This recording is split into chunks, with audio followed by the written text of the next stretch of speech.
नमस्कार। Loud India TV में आपका स्वागत है और हम एक विशेष कार्यक्रम देख रहे हैं, लाउड अभय दुबे। अभय दुबे जी हमारे साथ जब आते हैं तो हम उन सवालों के ऊपर बातचीत करते हैं जो सवाल आमतौर पे चर्चा में नहीं आते हैं। मैं अपनी बात की शुरुआत, और आप जानते हैं कि अभय दुबे जी देश के स्वतंत्र टिप्पणीकार हैं और बहुत बेबाक टिप्पणीकार हैं, विश्लेषणकर्ता हैं और सारी चीज को खोल करके कहते हैं, उन्हें किसी तरह का संकोच नहीं होता। अभय जी आपका स्वागत है, और आपका स्वागत करने के साथ मैं एक प्रश्न ये पूछना चाहता हूँ, जहां से मैं बातचीत की शुरुआत आपसे करना चाहता हूँ, वो ये कि महंगाई जिस तरीके से बढ़ रही है और उस महंगाई के ऊपर कोई भी न शोर है, न शराबा है, न टेलीविजन चैनलों में है, न बुद्धिजीवियों में है। अखबारों में कभी कभी आर्टिकल्स देखने को मिल जाते हैं, वो भी अंग्रेजी के अखबारों में, लेकिन वो नहीं दिखाई देता हिंदी के अखबारों में ज्यादा, क्योंकि डीजल पेट्रोल एक चीज है। सरकार ने 200% पैसेंजर ट्रेनों के किराए में बढ़ोतरी कर दी। अब ये जो महंगाई का अर्थशास्त्र है, और हमारे अपने साथी टेलीविजन के संपादक वो ये कहते हैं कि हम जितनी महंगाई बढ़ेगी उतना ही विकास हो रहा है, ये मानना चाहिए। तो ये जो उलटवासी चल रही है, आम लोग परेशान हैं, बल्कि मेरा कहना है कि 80% परेशान है, 20% को कोई चिंता नहीं है महंगाई बढ़े या न बढ़े। और जो लोग पहले नारा लगाते थे महंगाई के खिलाफ, भारतीय जनता पार्टी के लोग, वो अब सत्ता में है तो बिल्कुल उससे उलट बोल रहे हैं। मैं आपसे जानना चाह रहा हूं कि क्या हमारा देश अब महंगाई जैसी समस्याओं को अनदेखा कर रहा है, बेरोजगारी जैसी समस्याओं को अनदेखा कर रहा है? हालांकि पिछले दिनों आपने देखा होगा, एक नया दृश्य आया था कि रोजगार दो, जिसके ऊपर कितने लोगों ने, अगर ट्विटर को हम कोई पैमाना हल्का सा भी माने, झलक, तो कितने लोगों ने उसका इस्तेमाल करके उसमें हिस्सा लिया। तो मैं आपसे पूछता हूँ कि महंगाई का जो माहौल है, ये माहौल हमें अभी और बढ़ते देखना पड़ेगा?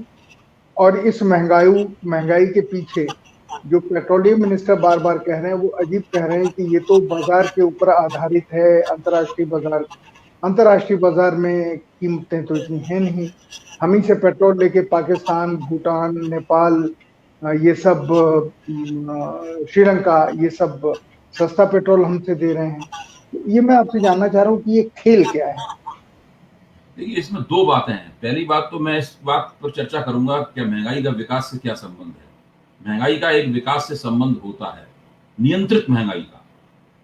सरकार अगर महंगाई को एक सीमा तक कंट्रोल करे और साथ में आर्थिक गतिविधियां बहुत तेजी के साथ चलें, बड़े पैमाने पर उत्पादन हो, बाजार में माल जाए और दुकानों से उपभोक्ता माल उठाएं, माल खरीदें और पूरा बिल्डिंगें बने, बड़े पैमाने पर लोग उसमें उनमें मजदूरी करें, ईंटें बिकें, सीमेंट बिके, स्टील बिके, और बड़े पैमाने पर उत्पादन हो, निर्यात भी हो और साथ में पूरी आर्थिक गतिविधियां चलें।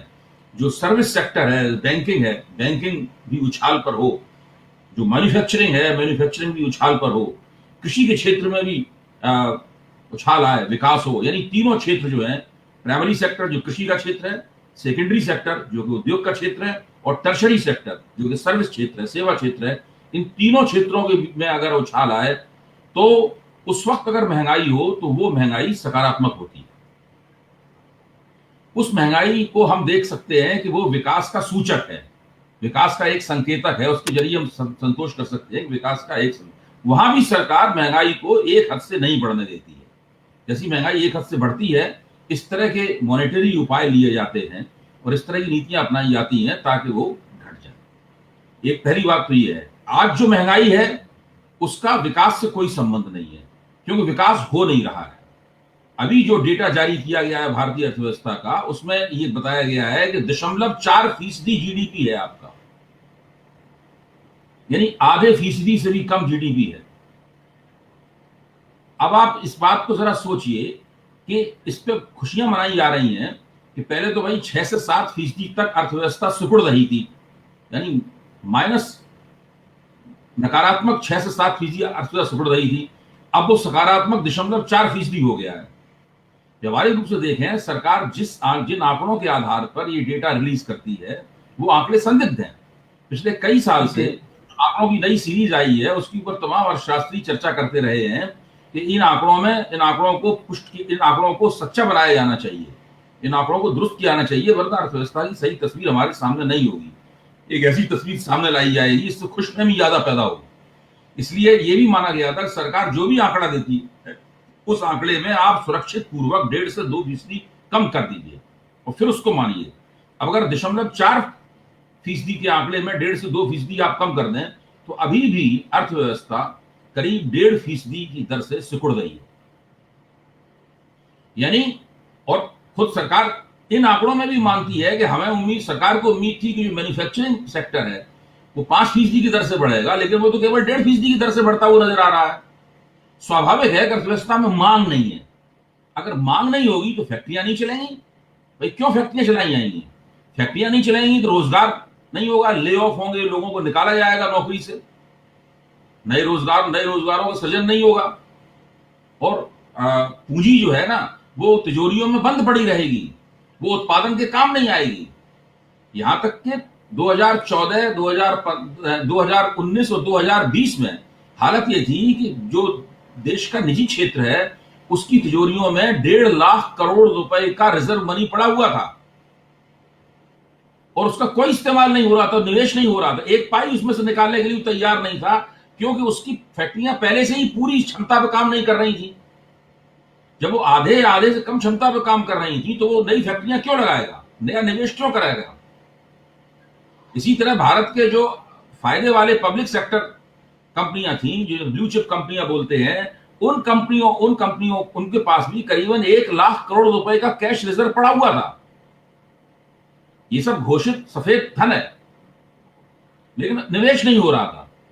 आज की स्थिति यह है कि जो भी आपकी उत्पादन क्षमता है उस उत्पादन क्षमता का 15 से 20% भी इस्तेमाल नहीं हो रहा है। इसका मतलब है आर्थिक गतिविधियां बहुत ही सुस्त हैं और उनको पुराने स्तर पर लाना भी अभी बहुत मुश्किल दिखाई पड़ रहा है। ऐसी हालत में जो महंगाई बढ़ रही है, ये महंगाई बहुत चिंताजनक है।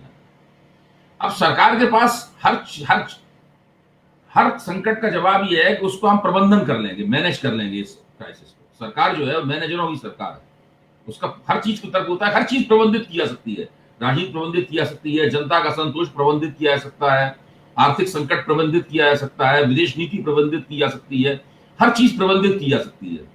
अब दिक्कत की बात यह है कि अर्थव्यवस्था एक ऐसी चीज है जिसको प्रबंधित करना बहुत मुश्किल है, क्योंकि वो तो सीधे सीधे लोगों की जेब, उन लोगों की जो आर्थिक खुशहाली है या बदहाली है उससे उसका ताल्लुक रहता है। तो यहां पर आंकड़ों के जरिए उसको प्रबंधित करने की कोशिश की जाती है। अब जैसे ये आंकड़ा फेंका गया 0.4% की वृद्धि हो रही है, साथ में बार बार सरकार के प्रवक्ता टीवी पे चिल्ला कर कह रहे हैं। अभी परसों ही मैंने बहस की है, भाजपा की एक प्रवक्ता थी जिन्होंने अर्थशास्त्र एक पुस्तक भी लिखी है और वो बहुत ऊंची आवाज में और बहुत ही लड़ाकू अंदाज में, जुझारू अंदाज में बोल रही थी। मुझे स्त्री प्रवक्ताओं को जुझारू अंदाज में बोलना पसंद आता है, बशर्ते कि वो सही अच्छे तर्क दें। तो उनका तर्क ये था कि भाई हम मुद्रास्फीति को 4% से ऊपर बढ़ने ही नहीं दे रहे हैं। अब आप कल्पना कीजिए, आंकड़े बताते हैं कि मुद्रास्फीति 4% या उससे कम है और सरकार की तारीफ है कि वो इसमें कामयाब है। लेकिन हम लोग जानते हैं कि महंगाई की स्थिति क्या है, हम सब लोग परेशान हैं। यानी हमारे और आपके जैसे लोग जिनकी आमदनी आम लोगों से थोड़ी बेहतर हो सकती है, जो हम लोग पत्रकारिता के क्षेत्र में थोड़े से सीनियर हो गए हैं, तो बेहतर हो सकती है। हम लोगों को भी लगता है कि भाई हम पेट्रोल भरवाने जाते हैं, हम सब्जी खरीदने जाते हैं, हम राशन खरीदने जाते हैं, कुछ भी करने जाते हैं, तो हमारी जेब से बड़ी तेजी के साथ रुपया निकलता है और उस रफ्तार से हम लोगों की आमदनी नहीं बढ़ रही है। तो पूरा ये जो आर्थिक संकट है, इस आर्थिक संकट को प्रबंधित करना सरकार के लिए उत्तरोत्तर मुश्किल होता जा रहा है। जनता इस आर्थिक संकट की मार झेल रही है और जब बहुत लंबे अरसे तक ये प्रक्रिया, ये स्थिति जारी रहती है, तो जनता के मन में असंतोष की परत दर परत लगने लगती है और उसकी राजनीतिक अभिव्यक्ति विभिन्न रूपों में होती है। कुछ रूपों को हम अभी अपने सामने देख रहे हैं और कुछ रूप अभी सामने आने बाकी है। अभय जी, एक एक छोटा सा सवाल मेरे दिमाग में है कि क्या सरकार के पास कोई कोई आर्थिक नीति है नहीं है, या ये पूरी अर्थव्यवस्था इधर उधर अपने मन से भाग रही है? इसे नियंत्रित करने वाले लोग ही या समझने वाले लोग ही सरकार के पास हैं। कुल मिलाकर के एक पोजीशन क्या है, ये मैं जानना चाहता हूँ। देखिए, आर्थिक नीति तो सरकार के पास है और सरकार उसी आर्थिक नीति पे चल रही है। इस आर्थिक नीति पे कांग्रेस सरकार चल रही थी। अब दरअसल ये सारी दुनिया में सबकी आर्थिक नीति एक ही है, किसी की आर्थिक नीति में कोई ऐसी विशिष्टता नहीं है जो आप कह सकें कि ये दूसरों से अलग है। भारत के कुछ राज्यों, भारत के कम से कम एक ऐसा राज्य है भारत का जिसने कुछ नई तरह से अर्थनीति की चर्चा की है, नई तरह की अर्थनीति लागू करने की कोशिश की है। उसने शिक्षा और स्वास्थ्य के ऊपर असाधारण जोर दिया है, यानी सोशल सेक्टर के ऊपर असाधारण जोर दिया है। आप जानते हैं वो राज्य कौन सा है, हम लोग अभी उसका जिक्र नहीं करेंगे आप, लेकिन बाकी सब जगह एक ही सी अर्थनीति है। समस्या यह है कि ये अर्थनीति अब काम नहीं कर पा रही है। सारी दुनिया आर्थिक संकट की शिकार है। उसके बाद कोरोना की महामारी ने आर्थिक गतिविधियों को और ठप किया है। अब इससे हुआ यह है कि न केवल हम लोगों की आमदनी कम हो गई है, या आमदनी बढ़ना रुक गई है, सरकार को भी आमदनी का टोटा हो गया है, तो राजस्व नहीं पैदा हो रहा है। अब उस राजस्व को पैदा करने के लिए अंधाधुंध राज्य सरकार है और केंद्र सरकार पेट्रोल और डीजल के और गैस की कीमतें बढ़ा रही है। आपने बताया रेलवे के टिकट बढ़ा दिए गए। तो ये राजस्व किस तरीके से खींचा जाए? राजस्व कहां से? राजस्व दो तरीके से बन सकता है, या तो रिजर्व बैंक को आदेश दिया जाए कि आप नए नोट छापें, या हमारी आपकी जेब से पैसा खींचा जाए। तो रिजर्व बैंक को नए नोट छापने का आदेश सरकार ने दिया कि नहीं दिया, इस तरह की खबर अभी तक नहीं आई है, लेकिन हमारी और आपकी जेब से तो लगातार पैसा खींचा जा रहा है। सरकार का तर्क यह है कि अगर गरीब को राहत वो कैसे देंगे, तो मेरा और कोई घोटाला नहीं हो रहा है। सरकार ने दूसरा तर्क है हम सारे पैसों को जो है जनता की राहत में लगा रहे हैं। बात सुनने में अच्छी लगती है, लेकिन आपको ध्यान होगा कि यूपीए 1 में जो घोटाले हुए थे, अगर हुए भी थे, तो उनका कोई भंडाफोड़ यूपीए 1 के दौरान नहीं हुआ। यहां तक कि यूपीए 1 की साख इतनी थी कि कांग्रेस, राष्ट्रीय संयुक्त प्रगतिशील गठबंधन ने 2009 का चुनाव बड़े अच्छे तरीके से जीता। उसे 2004 से भी ज्यादा अच्छी सीटें मिली। उसके बाद में जो गड़बड़ियां सामने आने शुरू हुई वो दूसरे कार्यकाल में आनी शुरू हुई। तो इस वक्त जो सरकार बड़े पैमाने पर जनता की जेब से रुपया निकाल रही है, उस रुपए का इस्तेमाल क्या हो रहा है, अगर सरकार वास्तव में ईमानदार है तो उसके ऊपर एक अलग से एक श्वेत पत्र जारी किया जाना चाहिए। केवल बजट के डॉक्यूमेंट से काम नहीं चलेगा, या जो आर्थिक सर्वे आता है उससे काम नहीं चलेगा। खासतौर से उस पैसे को जो कि पेट्रोलियम पदार्थों के दाम बढ़ाने के जरिए, रेलवे का टिकट महंगा करने के जरिए और दूसरे जरियों से जो पैसा खींचा जा रहा है, जो हजारों करोड़ रुपए में है, उस पैसे का कहां इस्तेमाल हुआ, उससे आपने कौन सी सड़क बनवाई, उससे आपने कौन सी सब्सिडी दी, उससे आपने कौन सी अधसंरचनात्मक इंफ्रास्ट्रक्चरल फैसिलिटीज क्रिएट की, उससे क्या किया आपने, इसका एक तखमीना मोटा मोटा अगर देश की जनता के सामने रख दिया जाए तो हम लोग संतुष्ट हो जाएंगे। फिर हमें अपनी जेब से और ज्यादा टैक्स देने में शायद कम परेशानी होगी, वरना तो सवाल लगा रहेगा कि भाई पैसा जो जा रहा है उसका हो क्या रहा है। अभय जी, सरकार ने एक दृष्टिकोण और अपना लिया है कि मोदी जी ने कहा है कि हम देश के जितनी सरकारी संपत्तियां हैं उन्हें हम बेच दें, क्योंकि सरकार का काम बिजनेस करना नहीं है। और इसमें जो मेजर तो वो बेच चुके हैं, जो छोटी छोटी भी बची हैं उनको वो बेचने में लगे हुए हैं कि इससे शायद उनको पैसा मिले। वो पैसा किस चीज के लिए चाहिए इसका भी प्लान कोई नहीं है। मेरा सिर्फ ये मानना है कि ये सारी चीजें देश के भविष्य के लिए कितनी लाभदायक हैं या घातक हैं, क्योंकि इन चीजों को छिपाने की कोशिश, इन सारी चीजों को जो आपने कहा या जो मैं सवाल उठा रहा हूं, चुनाव के नगाड़े के भीतर दबाई जा रही है। बंगाल का चुनाव आ रहा है, अब बंगाल के चुनाव में देश की सारी समस्याएं खत्म हो रही हैं या उन्हें उनमें गुम हो रही हैं। तो मैं आपसे इसके बारे में भी राय जानना चाहूंगा कि ये देश के लिए कितना हितकर है बात न करना, और सरकारी जो कंपनियां हैं, संपत्ति है, हमारे आधार थे जो किसी समय बनाए गए थे, वो दबादब 100% बेच देना अगले 4 महीने में।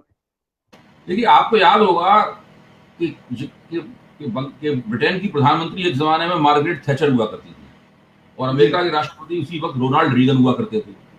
तो थैचर और रेगन ने मिलकर एक थैचरिज्म और रेगनिज्म, दो अर्थव्यवस्था संबंधी, अर्थनीति संबंधी रुझान पेश किए थे। वो रुझान जिनको हम लोग अर्थशास्त्र की भाषा में न्यो लिबरल या नव उदारतावादी अर्थनीति कहते हैं, वो दोनों नव उदारतावादी अर्थनीति की बड़ी ही शिखर अभिव्यक्तियां थी, बड़ी अतिवादी अभिव्यक्तियां थी। और वो अभिव्यक्ति कहती है कि सरकार का काम व्यापार करना नहीं, इसलिए सरकार जिन क्षेत्रों में है उन क्षेत्रों को भी सरकार बेच देगी और वो निजी क्षेत्र के हवाले कर देगी। अच्छा, अब यूरोप में और अमेरिका में जब ये बात कही जाती है तो उसका मतलब कुछ और होता है। यूरोप अमेरिका में जब ये बात कही जाती है तो उसका मतलब इसलिए कुछ और होता है कि वहां पर निजी पूंजी बहुत ही सक्षम है, वो राष्ट्र निर्माण की प्रक्रिया में एक अग्रगामी भूमिका का निर्वाह करती है। वो सरकारी रियायतों वगैरह पर इतनी निर्भर नहीं है, वो एक पूरा मिलिट्री इंडस्ट्रियल कॉम्प्लेक्स है पूरा का पूरा, जो अमेरिकी अर्थव्यवस्था की चालक शक्ति होता है। इसी तरह यूरोपियन अर्थव्यवस्थाओं में भी यही स्थिति है। वहां पर अगर कोई सरकारी क्षेत्र की कंपनी निजी क्षेत्र को दे दी जाए, औने पौने दामों में ही दे दी जाए या किसी रूप में दे दी जाए, तो इस पर भरोसा किया जा सकता है कि वो उस कंपनी को और आगे बढ़ाएंगे, बंद नहीं करेंगे या बेच बाच के जमीन बेच के पैसा नहीं खड़ा कर लेंगे। ये सब का, क्योंकि वहां पर जो उद्यमिता है, एंटरप्रेन्योरशिप है, उसकी परंपराएं भारत के मुकाबले बहुत समृद्ध हैं। जी बिल्कुल। हाँ, भारत के अंदर स्थिति दूसरी है। भारत की जो निजी पूंजी है वो आज तक मैन्युफैक्चरिंग के क्षेत्र में अपना सिक्का नहीं जमा पाई है। ये मुख्य तौर पर शॉपकीपर्स का, दुकानदारों का निजी क्षेत्र रहा है और सरकारी रियायतों पर और सरकार द्वारा दी गई, सरकार द्वारा खोले गए क्षेत्रों के ऊपर बहुत निर्भर रहता है। भारत का निजी क्षेत्र ऐसे क्षेत्रों में ऐतिहासिक रूप से पैसा नहीं लगाना चाहता है जिनमें गेस्टेशन पीरियड बहुत लंबा हो, यानी जहां पर मुनाफा कमाने तक जाने के लिए आपको एक लंबे समय तक प्रयास करना पड़े। ऐसे चीजों में पैसा नहीं लगाना चाहता है भारत का निजी क्षेत्र। ऐसे में जब आप सरकारी कंपनियों को, चाहे वो घाटा उठाने वाली कंपनियां हो या फायदा देने वाली कंपनियां हो, निजी क्षेत्र को सौंपेंगे तो मुझे लगता है कि उसका भविष्य संदिग्ध है। जहां तक सरकार को पैसे मिलने का सवाल है, सरकार को कुछ पैसे मिल जाएंगे उससे, लेकिन हमारी सरकार भी पैसों का सक्षम इस्तेमाल करने के इतिहास से संपन्न नहीं है। हम जब कह चुके हैं जब पेट्रोल डीजल का पैसा आ रहा है उसका सक्षम इस्तेमाल हो रहा है कि नहीं हो रहा है, जब रेल के टिकट जो महंगे किए जा रहे हैं उसका सक्षम इस्तेमाल हो रहा है कि नहीं हो रहा है, तो जो निजीकरण के जरिए जो बेचा जाएगा, जो बेची जाएंगी सरकारी संपत्तियां, क्या उनका सक्षम इस्तेमाल होगा? क्या सरकार के पास ऐसा मैकेनिज्म है या ऐसे रेगुलेटरी संस्थाएं हैं जो निजी क्षेत्र पर निगाह रखें कि वो इन संपत्तियों का क्या इस्तेमाल कर रहे हैं? क्या इससे वास्तव में राष्ट्रीय जीवन समृद्ध हो रहा है, राष्ट्रीय अर्थव्यवस्था बेहतर हो रही है और उपभोक्ताओं और नागरिकों को उससे कुल मिलाकर लाभ हो रहा है, किसी भी किस्म का कोई वैल्यू एडिशन हो रहा है? तो जो ब्रिटेन में और संयुक्त राज्य अमेरिका में हुआ, उस मॉडल को आप सीधे के सीधे भारत में ग्रहण तो आपने कर लिया और प्रधानमंत्री ने उसके बारे में कह भी दिया, लेकिन क्या आपके पास वो जमीन पकी पकाई मौजूद है? ये एक बहुत महत्वपूर्ण सवाल है। क्या इससे पहले सरकारी संपत्तियां नहीं बेची गई? अरुण शौरी डिसइन्वेस्टमेंट मिनिस्टर थे, हाँ एक मंत्री ही थे। वाजपेयी के जमाने में सरकारी संपत्तियां बेची, कांग्रेस के जमाने में भी सरकारी संपत्तियां बेची गई। बहुत सारे विवाद भी पैदा हुए। यहां मैं विवादों पर नहीं जा रहा हूं, विवाद तो किसी भी क्षेत्र में पैदा हो सकता है। कभी कभी गलत विवाद भी पैदा कर दिया जाता है किसी को बदनाम करने के लिए, मैं उस पर नहीं जा रहा हूं। मेरा कहना है कि मान लीजिए सही तरीके से सरकारी संपत्तियां बेच दी गई, अभी तक जो सरकारी संपत्तियां बिकी हैं उनका अर्थव्यवस्था में वैल्यू एडिशन क्या हुआ उनकी वजह से, इसका कोई अध्ययन मौजूद है? क्या एनआईटीआई कमीशन ने क्या इसका कोई अध्ययन किया है? या सरकार के जो अर्थशास्त्री हैं, जो सरकार के समर्थन में अखबारों में लेख लिखते रहते हैं, वो विश्वास पूर्वक कह सकते हैं कि अभी तक जितनी सरकारी संपत्तियों का निजीकरण हुआ है उससे हमको क्या फायदा हुआ हो, इस बात का कोई तखमीना, कोई तालिका हम लोगों के सामने पेश की जा सकती है? तो ये सारे के सारे प्रश्न हैं जो कि सार्वजनिक जीवन में लगातार पूछे जाने चाहिए और सरकार के प्रवक्ताओं के सामने रखे जाने चाहिए। लेकिन ये तो अभय जी हो नहीं रहा है, बल्कि इन सवालों से लोगों को कभी कभी चर्चा होती होगी तो आपके सामने ये आते होंगे, आप इसका उत्तर देते होंगे, पर बाई एंड लार्ज हम देखते हैं समाचार पत्रों से और समाचारों टेलीविजन की दुनिया से, यहाँ पर बहसें होती हैं, इन सवालों के ऊपर तो कभी बहस होती नहीं और लोगों के पास जानकारी पहुंचने से रोकी जाती है। जो अभी मैं आपसे यही जानना चाह रहा हूँ, जिसका मैंने जिक्र किया कि इन सवालों को भगाने के कई तरीके हैं, सामने न लाना, नॉन इश्यूज को इशू बनाना, और अचानक कोई चीज हाथ में आ जाए, जैसे इस समय चुनाव हाथ में आ रहे हैं तो सब कुछ चुनाव के इर्द गिर्द जोड़ करके और उसको देश के बहुत सारे सवालों के ऊपर जनता की राय मान लेना, ये एक जो नई चीज चली है। और उसमें बंगाल का चुनाव और किसी प्रदेश का चुनाव इतना चर्चा में नहीं है जितना बंगाल का चुनाव है। तो मैं आपसे जानना चाह रहा हूँ कि ये क्या एक सोची समझी एस्केप करने की, हाइड करने की, लोगों के पास जानकारी न पहुंचने देने की रणनीति है? और बंगाल की चुनाव का रिजल्ट जो भी आए होगा क्या, उससे देश में क्या फर्क पड़ेगा? देखिए संतोष जी, सरकारें स्पिन डॉक्टरी करती हैं, सारी सरकारें स्पिन डॉक्टरी करती हैं। वो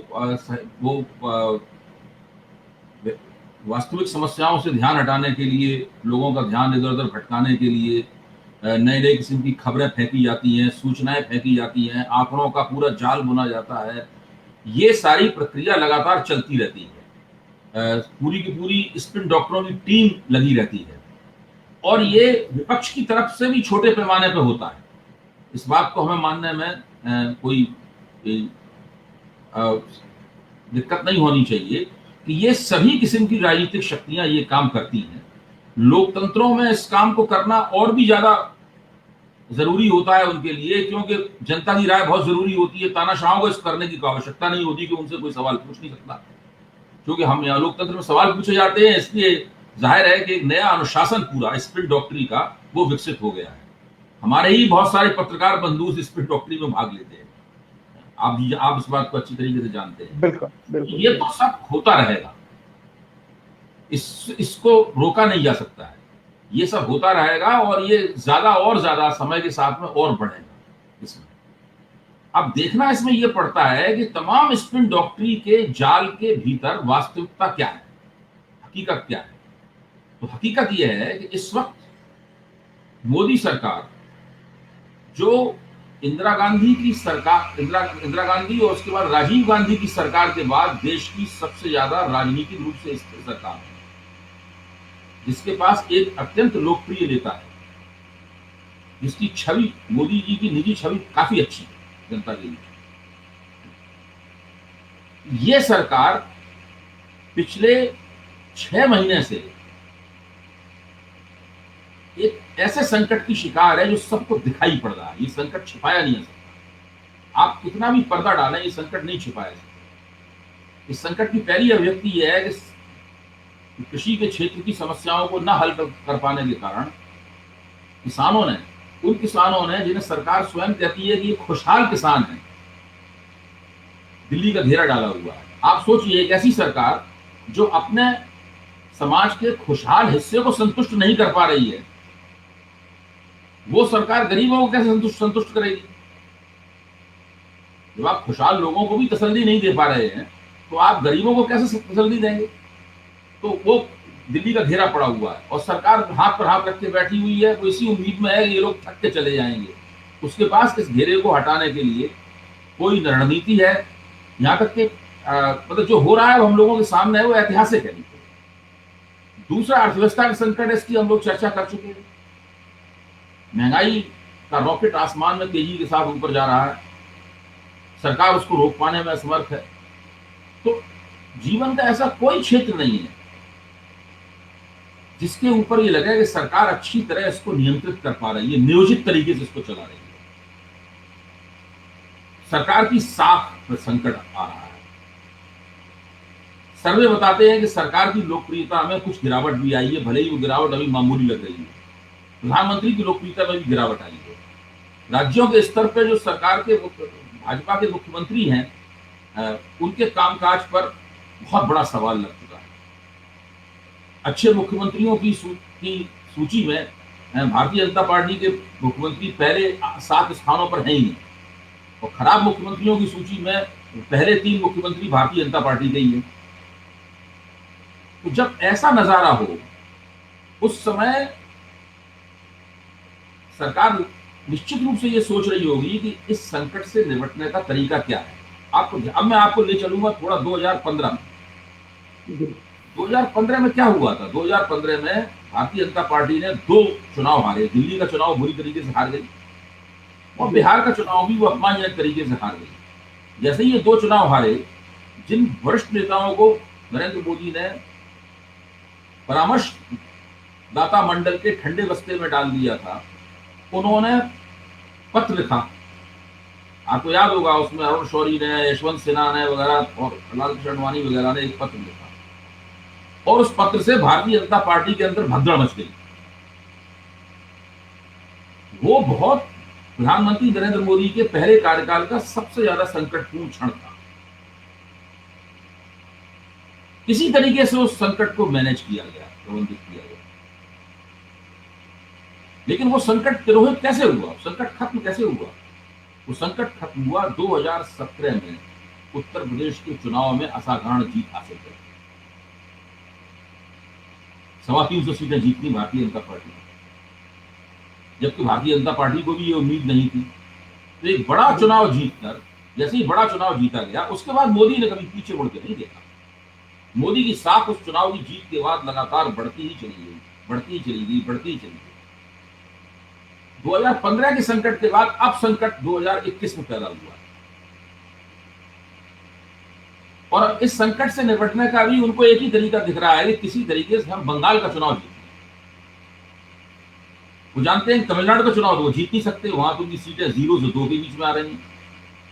वो जानते हैं कि केरल का चुनाव जीत नहीं सकते, वहां भी उनकी सीटें 0 के आसपास आने जा रही हैं। यहां तक कि पुडुचेरी ऐसे केंद्र शासित प्रदेश का चुनाव जीतना भी संदिग्ध है। असम में पहले से उनकी सरकार है, वहां तो उन्हें कोई चुनाव जीतने से उन्हें कोई खास ब्राउनी पॉइंट्स मिलने वाले नहीं। ऐसी हालत में केवल पश्चिम बंगाल का चुनाव ऐसा है, पश्चिम बंगाल पूर्वी भारत का सबसे बड़ा प्रदेश है और देश के सबसे बड़े प्रदेशों में से एक है।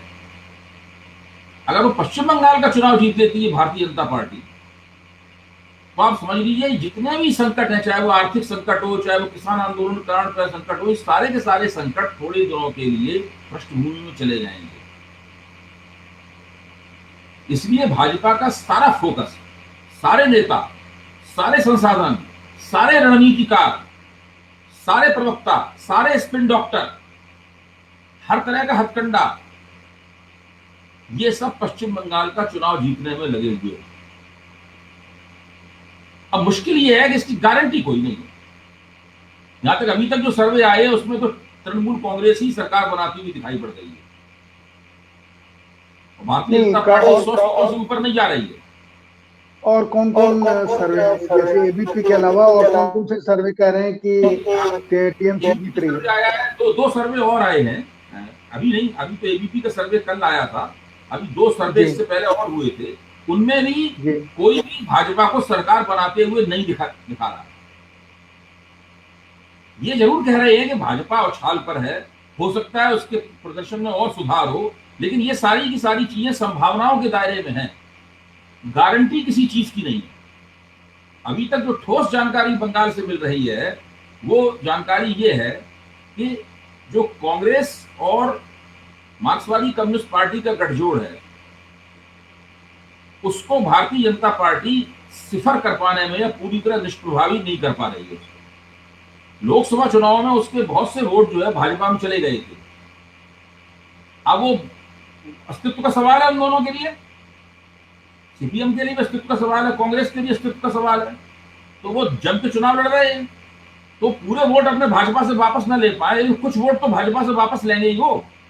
बिल्कुल बिल्कुल। तो जितने वोट वो भाजपा से वापस लेंगे उतना ही चुनाव त्रिकोणात्मक होगा, ट्रायंगुलर फाइट होगी। और ट्रायंगुलर फाइट होगी तो उसमें तृणमूल कांग्रेस को फायदा होगा, तो तृणमूल कांग्रेस के पास जो वोट है वो भाजपा में नहीं जा रहे हैं। भाजपा को लाभ, भाजपा ने जो स्पेस अपने लिए बनाया है वो कांग्रेस और सीपीएम की कीमत तो बनाया है, वो तृणमूल कांग्रेस की कीमत पे इतना स्पेस नहीं बनाया है। तो ये भारतीय जनता पार्टी बंगाल के चुनाव में बुरी तरीके से फंसी हुई है। ममता बनर्जी भी फंसी हुई है लेकिन भाजपा वहां बुरी तरह से फंसी हुई है। अगर बंगाल का चुनाव अच्छे तरीके से भाजपा ने नहीं जीत पाया तो आप समझिए कि मई के महीने के बाद ये राजनीतिक और आर्थिक संकट जितना आज दिख रहा है उससे कई गुना ज्यादा बड़ा होकर दिखाई पड़ेगा। और इस बात को किसान संगठन भी समझ रहे हैं जी, टिके हुए हैं सीमाओं पर, वो नहीं हटने वाले हैं। तो ये जो बंगाल की लड़ाई है वो इस सरकार के लिए एक तरह से जीवन मरण का प्रश्न बन गया है।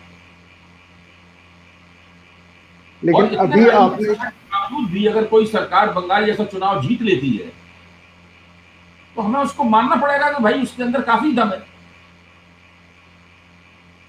पर आपने टीएमसी की जो सर्वे के हिसाब से टीएमसी की सरकार बन रही है नंबर 1, लेकिन भारतीय जनता पार्टी का जो उछाल है मतों में भी और सीटों में, जिसका अंदाजा एबीपी ने लगाया है या दूसरे चैनल्स ने लगाया है जो पहले के 2 सर्वे आए हैं, मैं जानना चाह रहा हूँ इसका क्या राजनीतिक प्रभाव पड़ेगा। भारतीय जनता पार्टी ये नहीं कहेगी कि जहां हम 0 थे या 5 थे, 7 थे, 8 थे, 10 थे, वहां पर हम 100 तक आ गए हैं, तो ये वो अपनी जीत के रूप में नहीं देखी। और आप अपनी पीठ ठोक सकते हैं।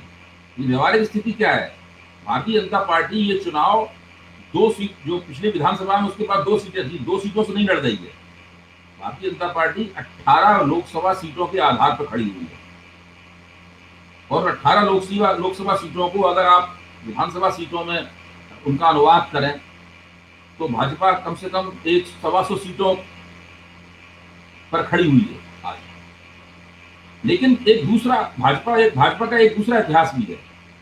केंद्र के चुनाव में उसे जितने वोट मिलते हैं राज्यों के चुनाव में उसके वोट 10 से लेकर 15% कम हो जाते हैं। उत्तर प्रदेश के अपवाद को छोड़ दीजिए, बाकी सभी जगह ऐसा ही हुआ। तो भाजपा के लिए सबसे बड़ी चुनौती यह है कि उसने लोकसभा के चुनाव में जो प्रदर्शन किया था उस प्रदर्शन को वो दोहराए। अगर वो उस प्रदर्शन को दोहराएगी तो उससे 125 सीटें मिलेंगी, यानी बहुमत तब भी प्राप्त नहीं होगा। उस प्रदर्शन को दोहराना भी तकरीबन नामुमकिन है क्योंकि राज्यों के चुनाव में नजारा पूरी तरीके से बदल जाता है। भाजपा के पास ममता बनर्जी की टक्कर का नेता भी नहीं है। और शहरों में भाजपा का जोर दिखाई पड़ता है लेकिन ग्रामीण क्षेत्रों में भाजपा का उतना जोर नहीं है। खुद बीजेपी के लोग खुद भी स्वीकार करते हैं। तो ऐसी स्थिति में अगर आप लोकसभा का प्रदर्शन दोहरा देते हैं तब भी आप सरकार नहीं बना पाते हैं और उस प्रदर्शन में अगर गिरावट आएगी तो ममता बनर्जी को सुविधापूर्वक सरकार बनाने से कोई रोक नहीं सकता। और अगर ऐसा हुआ तो केवल ये तर्क देकर कि हमारे वोटों का प्रतिशत बढ़ गया है, हमारी सीटें बढ़ गई हैं, ये तर्क लोगों के गले नहीं उतरेगा क्योंकि लोग तो लोकसभा चुनाव में आपको जो वोट मिले थे और सीटें मिली थी उससे उसकी तुलना करेंगे। लेकिन अभय जी, एक काल्पनिक सवाल ये कि मान लीजिए भारतीय जनता पार्टी सरकार बना लेती है बंगाल में, उससे देश की आर्थिक स्थिति पे क्या फर्क पड़ेगा। जैसे क्या लोगों की थाली में रोटी बढ़ जाएगी, क्या नौकरियां बढ़ जाएंगी, क्या रोजगार बढ़ जाएंगे, क्या सड़कें, अस्पताल, स्कूल बन जाएंगे, या जो निजी हाथों में देश का पूरा व्यापार जा रहा है, खासकर अन्न का, उसको लेकर के लोगों का गुस्सा शांत हो जाएगा? जितना लोगों के मन में इस किसान आंदोलन ने सवाल खड़े किए हैं, मैं ये जानना चाह रहा हूं कि कहीं मान लीजिए बंगाल में टीएमसी हार गई और बीजेपी ने सरकार बना ली, आपने कहा कि सारे सवाल खत्म हो जाएंगे, पर वास्तविकता में जहां मुंह में रोटी जानी है, हाथों को काम करना है, बच्चे को पढ़ाना है, घर बनाना है, आदि आदि आदि, और खेती का पैसा नहीं मिलना है, जो लागत है वो भी नहीं निकलती, सारे सवाल इसकी खत्म हो क्या जाएंगे। स्थिति होगी? मैंने ये कभी नहीं कहा कि हम्म? सारे सवाल खत्म हो जाएंगे। भारतीय जनता पार्टी अगर बंगाल का चुनाव जीत भी लेती है, सरकार बना भी लेती है, तब भी कोई इन सवालों इन अर्थव्यवस्था पर कोई गुणात्मक फर्क नहीं पड़ने वाला है। राजनीतिक संकट जहां का तहां रहेगा। लेकिन इस संकट के मुकाबले अपनी दावेदारियों को करने में भारतीय जनता पार्टी को और सुविधा होगी। वो फिर भाजपा के ऊपर ये कह पाना कि उसकी राजनीतिक साख गिर रही है कुछ दिनों के लिए मुश्किल हो जाएगा। तो भाजपा को कुछ समय के लिए एक तरह की एक स्पेस मिलेगा, एक राहत की सांस मिलेगी। अभी तो उसको लग रहा है उसकी दम घुटी हुई है, फिर दिक्कतें पैदा होंगी। मतलब अभी आप देखिए, पंजाब में स्थानीय निकायों के चुनाव हुए, उसमें भारतीय जनता पार्टी का सूपड़ा साफ हो गया, उसकी राजनीति जीरो हो गई। लेकिन गुजरात में उसने चुनावों को बहुत जबरदस्त तरीके से जीत लिया। तो आप फौरन जो भाजपा के पैरोकार चैनल और वो सब होते हैं, वो सब कहने लगे देखिए इस किसान आंदोलन का कोई राष्ट्रीय प्रभाव नहीं है, एक निश्चित सीमा में ही इसका प्रभाव है। ये पंजाब, हरियाणा और पश्चिमी उत्तर प्रदेश का किसान आंदोलन है। तो पूरी क्षमता से ये तर्क दिया गया इस तरह का। जाहिर है कि स्थानीय निकाय के चुनाव है, एक सीमा तक ही ये तर्क चल सकता है, लेकिन फिर भी ये सब बातें कहना और नई स्पिन डॉक्टरी देना और मोदी के व्यक्तित्व को और भव्य तरीके से पेश करना और भाजपा सरकार की साख को ये दावा करना कि साख अभी भी पूरी तरीके से मजबूत है और देश की जनता संकट जो भी हो तो उस संकट के निपटारे के लिए भाजपा और नरेंद्र मोदी की तरफ ही देखती है। ये सब बातें और ज्यादा जोरदारी के साथ में कही जाएंगी। इन सब बातों को कहे जाने का आधार जो है वो थोड़े दिनों के लिए पुख्ता हो जाएगा, इतना होगा उसके बाद, ये मैं कह रहा हूँ। और इसी बीच में अगर कुछ इस तरह की घटना हुई जिससे मान लीजिए तेल के दामों में और गिरावट आ गई और थोड़ा सरकार तेल के दामों चुनाव के बाद सरकारें जो है शायद उतना टैक्स ना लें, थोड़ी सी वैट में और दूसरी का रियायत कर दें, तो वो सब भी चलेगा। इस तरह करके चीजों को और थोड़ा नरम करने की कोशिश भी की जाएगी। अभी जो 100 तक तेल पहुंच गया है, आपको ध्यान होगा 70 के दशक में संगठन होता था जय गुरुदेव का, याद है आपको? तो जय गुरुदेव ने पूरे उत्तर प्रदेश में और मेरे ख्याल से आपके निर्वाचन क्षेत्र में भी दीवारों पे ये लिख दिया था, हम ही लोगों के इलाके के थे, वो दीवारों पे लिख दिया था कि पेट्रोल 200 रुपए लीटर बिकेगा। तो हम लोग उनकी इस भविष्यवाणी का मजाक उड़ाया करते थे। इस सरकार ने उनकी भविष्यवाणी 50% सही साबित कर दी है। पेट्रोल जो है वो 100 रुपए लीटर पे पहुंच गया है और अगर इसी रफ्तार से बढ़ता रहा तो साल 2 साल में ये 200 रुपए लीटर भी हो जाएगा। जब रोज 5 रुपए 7 रुपए बढ़ेगा मतलब तो 200 रुपए लीटर भी पेट्रोल हो जाएगा। तो इस बीच में सरकार को यह भी सोचना होगा कि भाई राज्यों की एक मीटिंग बुलाएं, केंद्रीय पेट्रोलियम मंत्री धर्मेंद्र प्रधान राज्यों के पेट्रोलियम मंत्रियों की एक मीटिंग बुलाएं और उससे कहें कि भाई अब 100 रुपए या उससे कम तो रखो इसको,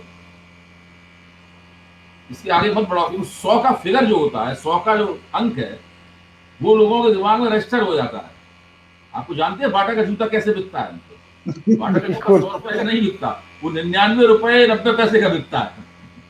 बिल्कुल बिल्कुल बिल्कुल।